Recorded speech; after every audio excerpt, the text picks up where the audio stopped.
script foi o nosso plano de sobrevivência no nosso ambiente original familiar. Foi o script que nos salvou na família.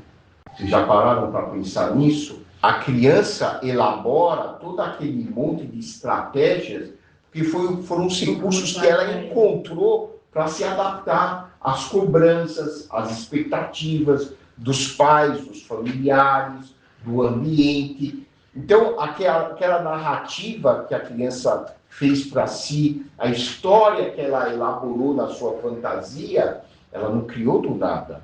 Ela criou como um meio de adaptação ao ambiente que ela frequentava. Só que essa criança interna acredita que ela vai precisar segurar essa fantasia pro resto da vida. Ela tem medo.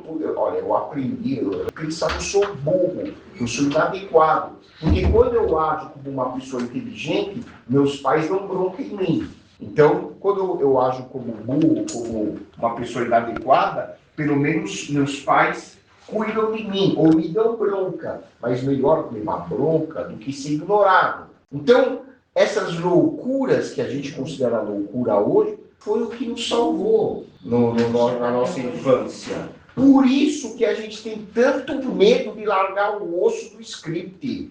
Quando a gente está na vida adulta, a gente não consegue enxergar que as pessoas hoje não são os mesmos atores daquelas cenas da infância. Para a gente abrir mão disso, a gente precisa se conscientizar de que, em primeiro lugar, a gente está no script. Em segundo lugar, que o script foi uma tábua de salvação lá atrás, hoje não é mais. Hoje eu não preciso me sentir uma pessoa incapaz, impotente, me desvalorizar. Não, eu não sou mais criança, eu sou adulto e eu tenho direito a carícias positivas, tanto para dar como para receber. Então a pessoa está num relacionamento, é só troca de agressões físicas, verbais, carícias negativas. Puxa, mas eu sei que eu não vou conseguir coisa melhor, mas espera aí, por que não? Primeiro, tentar melhorar o próprio relacionamento, ir para terapia. Mas vamos dizer que não dê certo, que a pessoa não resiste a qualquer tipo de mudança. Para que eu vou continuar insistindo numa relação tóxica se eu sei que eu posso ter coisa melhor?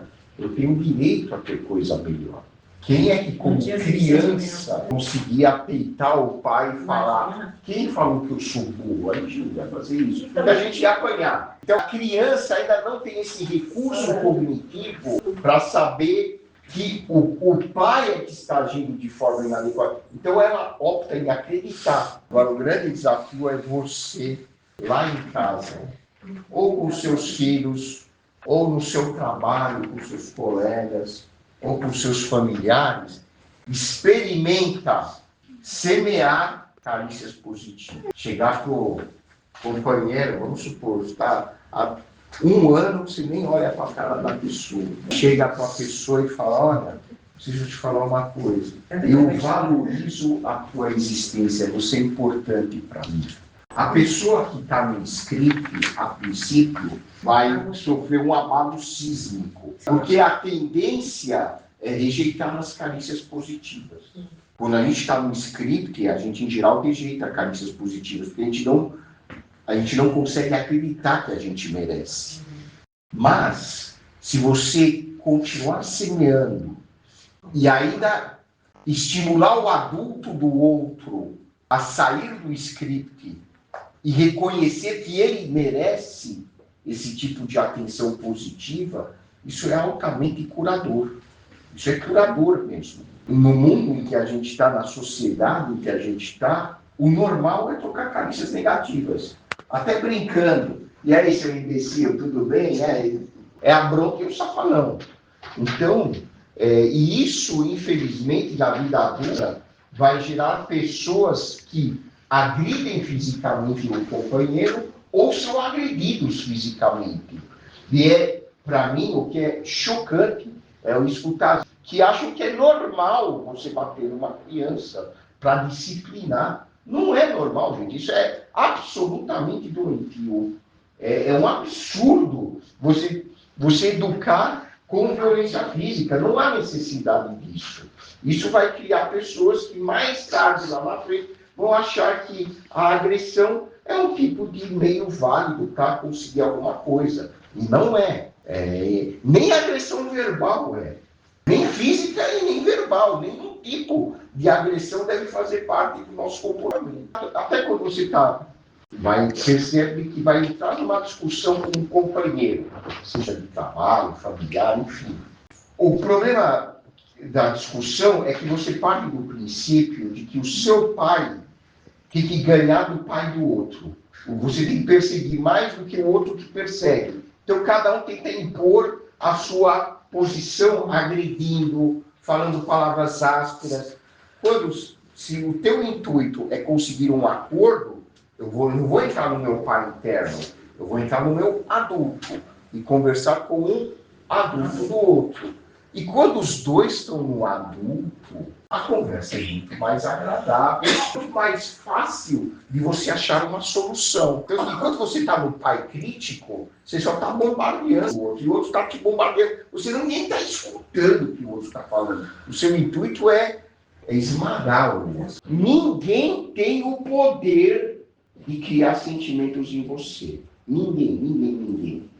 Nós somos responsáveis por aquilo que a gente sente e mais ninguém. Se você está triste, se você está aborrecida, se você está frustrada, você é responsável por esse sentimento. Não tem nada a ver com o outro. O outro pode ter convidado você a se sentir assim, e você mordeu a isca. Nós temos o poder de decidir o que nós sentimos. Nós temos o poder de decidir qual vai ser o nosso sentimento. É o meu diálogo interno que é responsável pelo meu sentimento. Vamos supor, você levanta para mim e fala assim: Roy, eu odeio você. Isso significa que eu vou ficar muito triste, acabado? Não. Por quê? Porque eu tenho um diálogo interno que diz o seguinte para mim: eu sou uma pessoa adequada e eu não consigo agradar todo mundo. Eu não vou ficar alegre. Vou falar para você: puxa, sinto muito esse tipo de sentimento comigo. Que pena. E vou tocar minha vida. Agora, se eu falo assim: nossa, eu não sei o que eu vou fazer da minha vida. Você falou que eu sou uma péssima pessoa, meu Deus, eu vou me matar. É porque dentro de mim existe um diálogo interno que diz: Roy, ela tem razão, você não presta mesmo. Você é muito ruim mesmo como pessoa. Então, dentro de mim, o meu pai crítico se alia ao que ela falou e bombardeia um diálogo interno negativo dentro de mim. Eu posso criar um diálogo interno diferente se eu estou em oquidade. Nós estamos 100% do tempo dizendo coisas para nós mesmos. Se você parar um pouco para ouvir tua voz interna, você vai ouvir uma conversa, o pai dizendo: lá, você não presta mesmo, você é burro, ou o pai nutridor positivo: puxa, que legal, mas olha, parabéns, você conseguiu, hein? Diálogo interno, até durante o sono nós temos um diálogo interno. Você pode mudar. É exatamente esse o objetivo da terapia. É você substituir um diálogo interno disfuncional por um diálogo interno positivo. Então, usar o seu pai positivo para dar carícias positivas para a sua criança interna, usar o seu adulto para monitorar o diálogo que está acontecendo dentro de você. Então, nós temos o poder de mudar, de modificar o nosso diálogo interno. Porque se deixar no piloto automático, o diálogo interno vai ser sempre negativo. Porque nós fomos criados assim. Nós somos criados dentro de um ambiente, em geral, negativo. Então, a não ser que a pessoa nasceu iluminada, a gente vai, com a terapia, aprendendo a mudar o padrão do nosso diálogo interno. O script é como se fosse a boia da pessoa. A pessoa se agarra àquela boia porque ela acha que, se não segurar aquela boia, ela vai naufragar. Então, a boia são as crenças antigas, os hábitos antigos. Ela acredita que ela precisa daquilo para sobreviver emocionalmente no mundo. Todo mundo deveria fazer terapia para crescer emocionalmente falando.